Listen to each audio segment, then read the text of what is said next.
asalaamaaleykum waa Sénégal maa ngi nuyu ku ci nekk sa tur ak sa sant ku ci nekk fa nga toog fekk naa la fa ne la jàbb loxo maa ngi massawu sénégalais yi ci li nga xamante ni mooy mbas mi di Covid-19 dugg fi lëmbe réew mi di rey suñu yaay yi di rey suñu papa yi di rey suñu maam yi léegi bàyyeetul sax suñu ndaw ñi mu nekk tiis nekk métit nekk lu diis loo xamante ni yàlla wàcce na ko suñu kaw di ñaan yàlla mi ñu ko wàcceel mu teggilaat ñu ko ci jàmm ak salaam damay profiter aussi ci occasion bi di jaale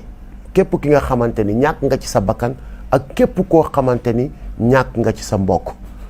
ñëpp ñi ci faatu yàlla yërëm leen xare leen ca aljana ya gën a kawe.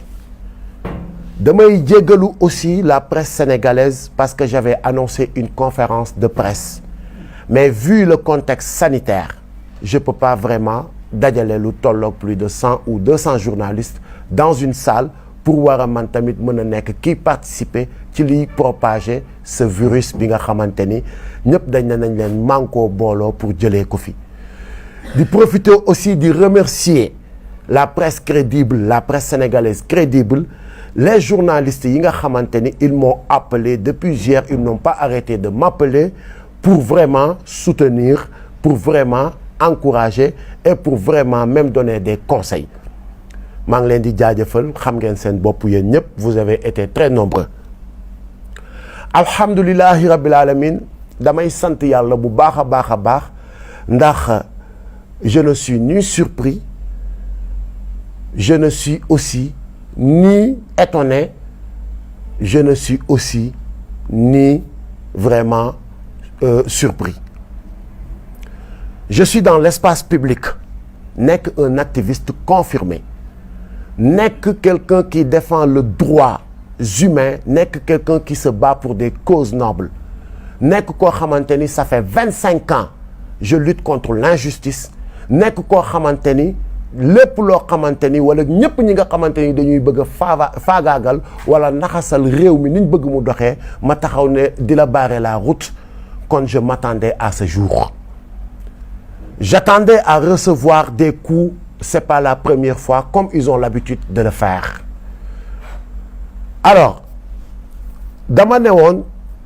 duma def une vidéo mais il le faut damay commencer d'abord ci wax leen kan mooy Thier ki nga xamante ni moom moo ma filmé en mon insu dans sa voiture les gars Thier c'est quelqu'un boo xamante ni bi ñu xamante ak moom ça date de 20 ans ñu seq façon teraanga bu ne tenez-vous bien mu nekk koo xamante ni dëkk na Kër Thiat à Kaolack pendant 2 ans mu nekk koo xamante ni dëkk na Kër Tantay Thiat ici à Thiaroye Azur pendant 1 an mu nekk koo xamante ni wax dëgg yàlla à mon insu il se permettait d'aller à Kaolack seeti gi sama yaay yendu fa des fois même fanaan fa suy ñibbi jël xaalis sax jox ko ne ko yaay booy sama ñaan laa jël si woon yow yaay sama sëriñ sama gaañi kii mooy Thier pour ngeen xam li ñu seq ak moom wala fi ñu jaar ak moom kon ku mel noonu su fekkente ni am na intention def lu bon wax dëgg yàlla ay la yëwan man mënuma ko xam mënuma ci am ñaawu njort parce que 20 ans du 1 an 20 ans du 5 ans la nekk nag ca gannaaw Thier ba ñu war a mën a toog ci otom pour mu enregistrer ma loolu lu ñuy dugg la peut-être après ci poursuite dossier bi li tax ma ne damay def vidéo su fekkonte ni y avait pas transaction d'argent du ma ci yëy yàbbi mais da ngeen gis ci début vidéo bi mu am une transaction d'argent boobu li ko waral du lenn lu dul ñëpp xam nañ ma ci samay activité à part mon métier d'artiste damay bay damay jaay oto je suis dans l'élevage Thier moomu ñu seq mbirum jaay oto mu gis sama benn oto mu bëgg ko mais malheureusement tombé wuñu d'accord ci prix bi ba keroog mu gis sama benn oto Hyundai Veloster j'ai les papiers avec moi mu ne ma finalement jaay ma bii sama jabar laa koy jëndal ma ne ko amul benn problème bii mën naa la ki defal xewal ñu tombé d'accord ci 5 millions mu indil ma une avance de 2 millions bi ma indilee avance su 2 millions demaat tuuti 30 minutes woo ma ne ma dama fàtte suma kalpe sama carte ki la ne et je dois 500 000 à quelqu'un maa ngi wàññeekuwaat nga abal ma 500 000 bi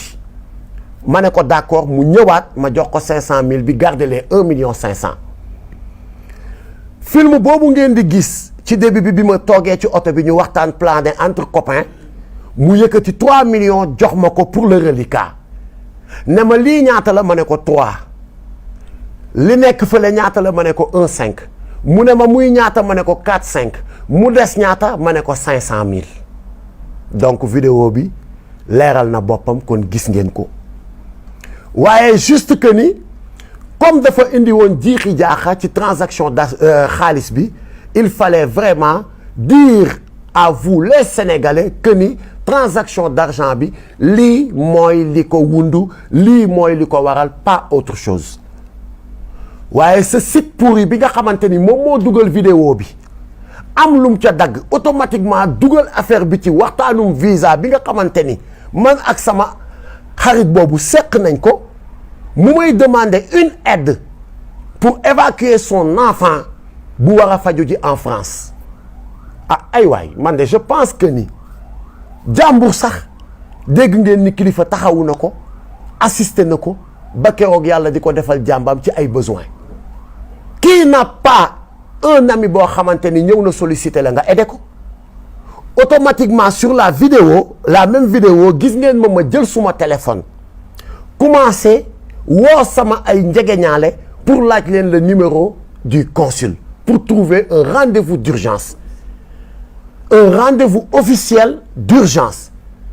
gars yi sama gars yi je pense que ni ku nekk ci njëndum visa wala njaayum visa tu vas pas appeler le consul et tu vas pas trouver un rendez-vous avec le consul boo demee ci consul bi lan nga koy wax consul jaay ma visa seetaan leen vidéo bi seetaan ngeen ko ay borom xel ngeen amul fenn foo xamante ni man ak Thier wax nañ ci ay jaay ma visa jëndal ma visa et je pense que ni c'est trop sale benn site bu pourri taxaw xëy xaw ma lan la ci jublu pour faagaagal ay citoyens Thier nag bi nga xamante ni moom expliquer naa leen fi ñu jaar ak li ñu seq loolu lu ñuy lijjanti la avec la justice. ca site boobu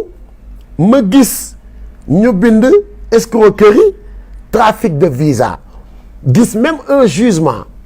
gis même que ni man dama am sa ay plainte sama dos man de yéen sénégalais yi fi ma toog di wax ak yéen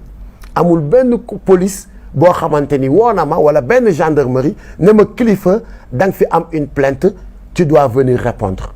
ba fi may wax ak yéen dégguma ko yëguma ko amul ndax sequma ak benn sénégalais lu muy xëyee war ma mun a porter plainte site boobu jugé ma te man dew ma tribunal taxawuma devant le juge ba juge bi génne ay verdict di ma taxé de escroquerie ak de trafic de visa loolu sama gars yi c'est un site qui est habitué à ces faits képp koo xamante ni da nga jóg pour taxaw empêcher à ces gens yi nga xamante ni dañ fi nekk di ñu diriger ci manque de respect ne leen du ci dal site boobu gis nañ ni jug na pour def yu bon pour def yu tilim pour discréditer pour xëpp suñu der yu lu bon waaye bii paa nag duñ ci génnee noonu du yombee noonu dinañu ma wax ce site va me dire quand est-ce que j'ai été un escroc et ce site va me dire aussi quand est-ce que j'ai trafiqué de visa s'agissant de visa li ma ci xam mooy sama groupe war a déposer pour une tournée ñu woo ma ne ma vous avez un dépôt demain à 11h ma jël suma passeport yóbbu ko ak les documents d'invitation fi festival bu ñu war a dem wala concert bu ñu war a dem présenter ko ñu juger may ñu visa ñu dem suñu tournée ñibbi si waat ci jàmm ak salaam damay wax nag vous les journalistes damay wax aussi la gendarmerie et la police allez faire des investigations ndax man kilifa Landing Mbessane Seck mës naa taxaw ci benn ambassade ànd fa ak doomu aadama budul caat mi ma seqal liggéey wala Gadiaga wala Zemaster suñu DJ wala suñu musiciens yi ñuy àndal taxaw naan damay demander visa wala damay ñaan visa dem leen ngeen defi cette investigation parce que c'est très important. Il s'agit d'une accusation grave et les Sénégalais aussi ont besoin de savoir et de comprendre ñan ñoo nekk ci dëkk bi nekk ñoo xamante ni seen intention du lenn lu dul saltel ak tilimal deru des honnêtes citoyens. may ñaan aussi notre justice mu autosaisir sur cette affaire parce que warul yam rek tamit ci benn site xëy na bind woy après tilimal der dugg na fi génn fi ñu bàyyi noonu mu jàll mu autosaisiru. Je suis disponible, je ne bougerai pas de ce pays maa ngi fi tukki wu ma dew ma fenn et j'attends une convocation venant de la justice su fekkente ni lii ñu may tudd dama ci laale wala dafa am faites votre travail et pour le moment ñi nga xamante ni nag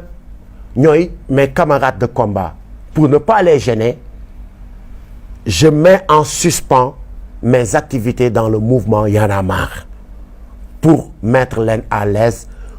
pour wan leen ni que ni cette affaire n'a rien à voir avec ay Y'en a marre avec ay affaire de je sais pas quoi nu ma ko mën a expliquer. Maintenant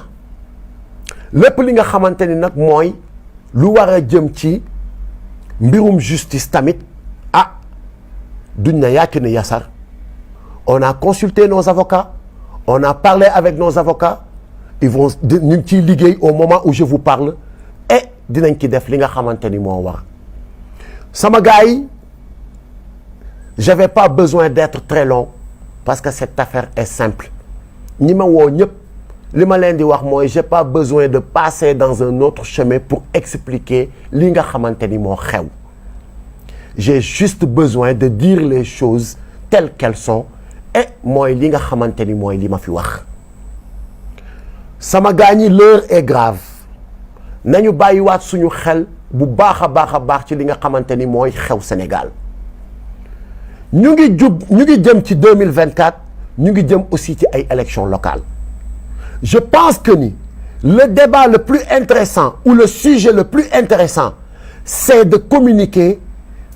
essayer d'inciter les jeunes pour que ñu dem inscrire sur les listes électorales pour préparer une bonne relève pour des élections aussi transparentes li nga xamante ni tey jii mooy le sujet ñu ngi jëm ci 2024 dañ fiy aaye troisième mandat su fekkente ni nag looloo tax je n'accuse nag personne mais bu fekkente ni looloo tax ngeen bëgg a divertir les Sénégalais man Kilifeu gisuma luy tee ba duma taxaw farouchement combattre li nga xamante ni mooy un troisième mandat venant de quiconque ndax lu ñu mayul sunu maam Abdoulaye Wade duñu ko may keneen ku mu mën a doon fii ci réew mi su fekkente ni da ngeen bëgg a divertir les Sénégalais pour ñu bañ a wax ci sàccum suuf gi spoliation foncière bu metti bi ngeen nekkee c'est peine perdue dinaa ci wax ba suba ci ginnaaw ngoon su fekkente ni aussi da ngeen a bëgg a bâillonner ou tilimal ou yàq deru ñi nga xamante ni dañu taxawal pour leeralal Sénégalais yi seen yu bon yi ngeen nekk di def c'est peine perdue je suis prêt comme toujours vous pouvez tuer Kilifeu et je suis prêt pour y laisser mon nez mais vous aurez en face de vous plus de 5 millions de Kilifeu là cette jeunesse est éveillée maintenant cette jeunesse ne va pas être manipulée cette jeunesse ne va pas être bâillonnée cette jeunesse nous allons vous barrer la route donc bu fekkente ni Kilifeu mooy seen cible pour bu ngeen ko éliminer vous allez bâillonner la jeunesse vous vous trompez donc maa ngi ñaan yàlla def jàmm ci réew mi def ko ci àdduna bi jëlee fi mbas mi musal ñu muccal ñu di jéggaluwaat Sénégalais yi di remercier waat ñëpp ñi nga xamante ni de près ou de loin ils m'ont soutenu sur cette épreuve di encore remercier waat ñi nga xamante ni j'ai reçu votre message ci sama Messenger ci sama Facebook ci sama Instagram ci sama jumtukaay yi may waxee yëpp maa ngi leen di remercier et merci encore pour votre soutien Kilifeu est là et il ne va jamais trahir le combat. Je vous fais confiance, faites-moi confiance. Jaa ngeen jëf, je vous remercie. Yàlla na jàmm yàgg Sénégal. One love les amis.